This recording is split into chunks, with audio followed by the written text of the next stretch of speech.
सरकार कहती है कि हमने बिना पर्ची बिना खर्ची के इतनी नौकरी दी है, और अब बजट में भी उन्होंने बताया कि आने वाले समय में कितना देंगे। लेकिन जो ये पूरा विषय था, इस विषय में क्या? देखिए, सरकार जो है लगातार अपनी डफली अपना राग अलापने पर पूरी तरह से लगी हुई है। तो फिर क्या कारण है सरकार पक्की नौकरी नहीं दे रही?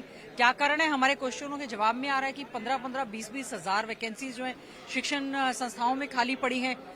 डॉक्टर्स नहीं है, पैरामेडिक स्टाफ नहीं है, हर जगह तो वैकेंसीज पड़ी हैं। और कच्ची नौकरी एचकेआरएन के माध्यम से केवल आप दे रहे हैं।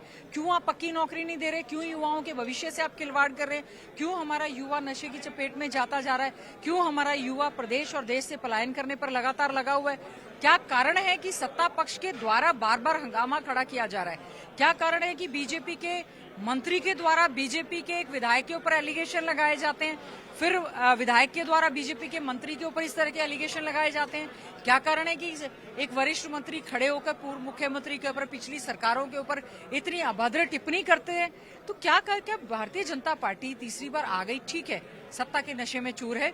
मुद्दों से ध्यान भटकाने के लिए अब नशा जैसे इतनी बड़ी बात है, क्या सरकार के संरक्षण के बिना नशा पनप सकता है?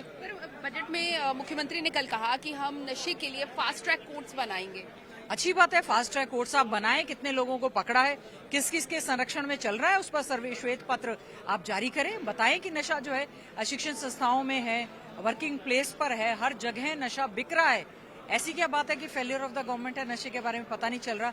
ये हमारे लिए बहुत ही चिंता का विषय है। नशा जो बढ़ रहा है, उड़ता हुआ पंजाब था, आज उड़ता हुआ हरियाणा उससे आगे आ गया है।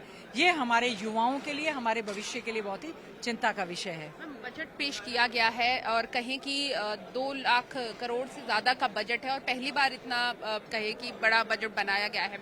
आपने बजट पढ़ा अभी तक?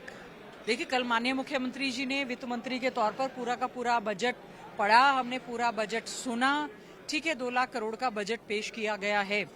शिक्षा के बजट में कटौती की गई है, स्वास्थ्य के बजट में कटौती की गई है।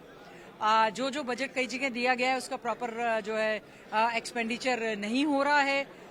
बहुत सारी चीजों का लगातार रेपिटेशन आप कर रहे हैं। हम चाहते हैं जो बजट है उसमें सबका साथ, सबका विकास और सबका विश्वास जो नारा दिया जा रहा है उस पर सरकार को अमल करते हुए, हमारे जैसे क्षेत्र जहां से हम कांग्रेस के विधायक आते हैं, विपक्ष के विधायक आते हैं, वहां पर भी सरकार काम करने का काम करे। और ठीक है, बजट है, हर साल पेश होता है, कोई नई बात नहीं है।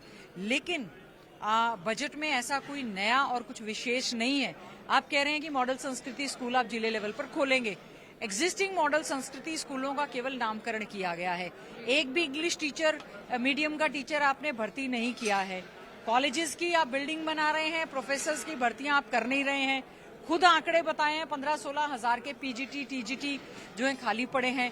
डाइट जो हर जिले पे थे, सरकार ने वो बंद कर दिए हैं।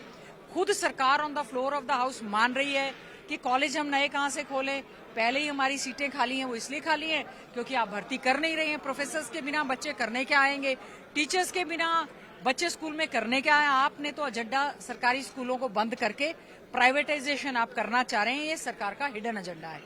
हरियाणा के सिंगर्स मैम, उनके कुछ सिंगर्स के गानों पर, खासकर जो गन कल्चर को प्रमोट कर रहे हैं, सरकार ने उन्हें बैन किया है।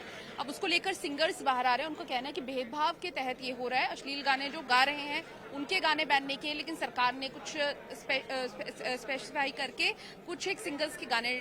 देखिए, आजकल चाहे गानों की बात हो या सोशल मीडिया की बात हो, बहुत ही अभद्र चीजें जो हैं।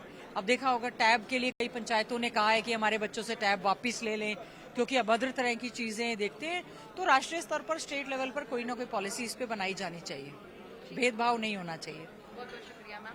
तो ये थे हमारे साथ कांग्रेस की विधायिका गीता भुक्कल, जिन्होंने कहा कि जिस तरीके से सरकार आंकड़े छुपा रही है, कहीं ना कहीं हरियाणा के लोगों के सामने जो है वो सच नहीं आ रहा है। कैमरा पर्सन गुरविंदर के साथ पूजा वर्मा, डेली पोस्ट पंजाब, हरियाणा, हिमाचल।